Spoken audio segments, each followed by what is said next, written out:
Xin chào mọi người, tuần này chúng ta tiếp tục khám phá thần tượng K-pop nhé. Ai sẽ là nhân vật chính của tuần này nhỉ? Hãy cùng CU tìm hiểu nào! Câu chuyện về một cậu con trai vươn đến đỉnh vinh quang bằng nỗ lực không ngừng nghỉ. Một người ban đầu hoàn toàn không được ai biết đến, không bằng nổi một nửa của AOA Jimin, rồi phải dành cả cuộc đời của mình trong phòng tập để bây giờ trở thành một nghệ sĩ toàn cầu với lượng fan rất lớn.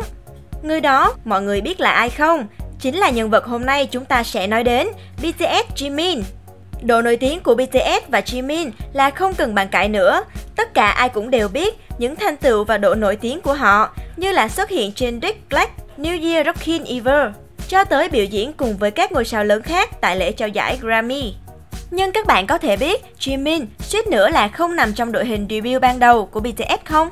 Jimin sinh năm 1995 ở Gyeongju, Busan. Từ năm lớp 8, Jimin đã nuôi hy vọng được trở thành ca sĩ sau khi xem Rain biểu diễn. Để nuôi dưỡng ước mơ đó, Jimin bắt đầu nghiêm túc học nhảy. Bất ngờ thay, cậu là một nhân tài được lọt top trên tại khoa nhảy hiện đại của trường trung học nghệ thuật Busan. Jimin đặc biệt nổi tiếng ở trường cũ vì đây là lần đầu tiên thế hệ học sinh mới có người thuộc khoa nhảy hiện đại được học bổng. Thậm chí, Jimin tiếp tục giữ vững danh hiệu trong thời gian học của cậu ấy. Jimin còn được đi nước ngoài nên mọi người cũng đủ để hiểu được sự ưu tú của cậu ấy ra sao rồi nhỉ? Jimin vẫn luôn ước mơ làm ca sĩ nên cậu ấy đã tham gia tuyển chọn. Sau khi đậu, cậu chuyển từ Busan lên Seoul để thực tập ở Big Hit. Tuy nhiên, khi Jimin vào công ty thì các thực tập sinh khác đã thực tập từ rất lâu rồi. Hơn nữa, đội hình debut cũng được sắp xếp từ trước. Trong tất cả các thành viên BTS thì Jimin là người thực tập muộn nhất. Mặc dù chỉ thực tập 6 tháng, nhưng Jimin vẫn chứng minh được rằng mình là một ứng cử viên sáng giá để được một vé debut. Bên cạnh đó, Big Hit đã rất khó khăn cho việc lựa chọn vị trí của Jimin, nên con đường trở thành idol cũng vô cùng mù mịt. Ngay cả khi Jimin còn có ý định gần như từ bỏ, khi mà Big Hit nghiêm túc trong việc ra quyết định. Cảm ơn trời, nhờ sự nỗ lực không ngừng nghỉ, cậu ấy đã được chọn làm thành viên debut. Mặc dù đã debut, có một khoảng thời gian, Jimin chật vật với việc nhảy. Tại sao một top dancer như cậu ấy lại gặp khó khăn đó? Thật ra, từ năm 2015, các vũ đạo của BTS đều đòi hỏi thần thái ma mị, tinh tế. Mà trong khi đó, sở trường của Jimin là nhảy hiện đại. Mặc dù vậy, Jimin vẫn luôn nổi tiếng với tính bền bỉ trong BTS. Cậu ấy đã đổ biết bao mồ hôi để vượt qua thử thách và hoàn thiện kỹ năng của mình. Bạn có biết Jimin thậm chí chưa từng được hát trước khi bước vào Big Hit? Ngạc nhiên hơn, một bài hát trong album debut của BTS lại là bài hát đầu tiên Jimin luyện tập và thử sức với việc hát. Bước tới sự trở lại với album The Most Beautiful Moment in Life. Các bài hát trong đó đòi hỏi kỹ thuật thanh nhạc cao, nên đây là lúc mà giọng hát của Jimin được tỏa sáng. Thời gian trôi qua, giọng của Jimin ngày càng nổi bật và trong I Need You, Jimin được giao hát đoạn khó nhất trong bài.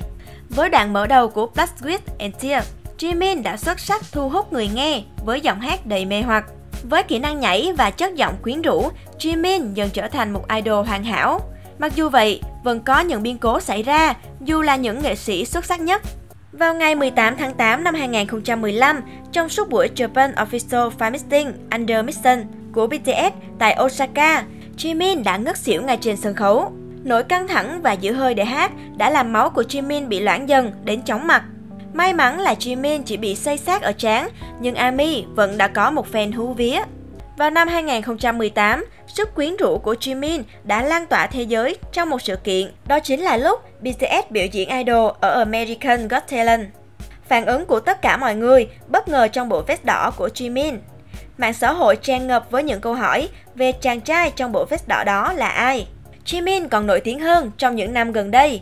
Tờ báo The Guardian của Anh đã đưa danh sách top 30 thành viên tuyệt vời nhất của nhóm nhạc nam. Và Jimin xếp hạng thứ 17 như một minh chứng về sự hấp dẫn của mình. Các bạn có biết Jimin tuyệt vời như thế nào không? Mặc dù trong lịch trình dày đặc cùng các thành viên BTS, Jimin vẫn không quên lời hứa với fan. Đó là lý do mà mọi người lại yêu quý cậu ấy như vậy. Jimin vẫn luôn đam mê trong việc sáng tác và cậu ấy hứa với ARMY sẽ có ngày cậu ấy cho ra mắt với bài hát tự mình sáng tác.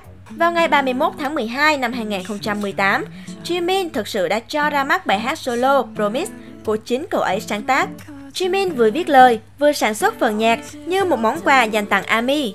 Các thành viên BTS vô cùng xúc động và họ đã ủng hộ Jimin bằng cách nghe trên SoundCloud. Kết quả, bài hát đạt kỷ lục stream nhiều nhất 24 giờ đầu và hơn 200 triệu lượt xem stream trong một năm, mặc dù không phải bài hát của cả nhóm BTS. Jimin trở thành một nghệ sĩ toàn diện trong việc nhảy, hát và sáng tác. Như đã nói ở trên, nhân cách của Jimin vô cùng đẹp đẽ. Tất cả các staff và các thành viên BTS đều công nhận Jimin là thành viên chăm chỉ nhất BTS, đến mức cậu ấy từng ngủ lại phòng tập. Hơn nữa, khi chuẩn bị comeback Blood, Sweat and Tears để thực sự tạo nên những hình ảnh thật đẹp, Jimin chỉ ăn một bữa trong 10 ngày để giảm cân. Mình có thể hiểu được vì sao cậu ấy nổi tiếng đã phải trải qua biết bao nhiêu khó khăn. Thậm chí, có người còn nói, một khi bạn biết Jimin, bạn không thể nào gym out, không thể phủ nhận được tài năng của cậu ấy. Nếu có bất cứ điều đặc biệt nào về Jimin mà chúng mình không đề cập trong video, thì hãy cho chúng mình biết ở dưới phần bình luận nhé. Ngoài ra, nếu có thần tượng K-pop nào bạn muốn xem, hãy bình luận bên dưới nha. Hẹn gặp lại các bạn trong những video tiếp theo.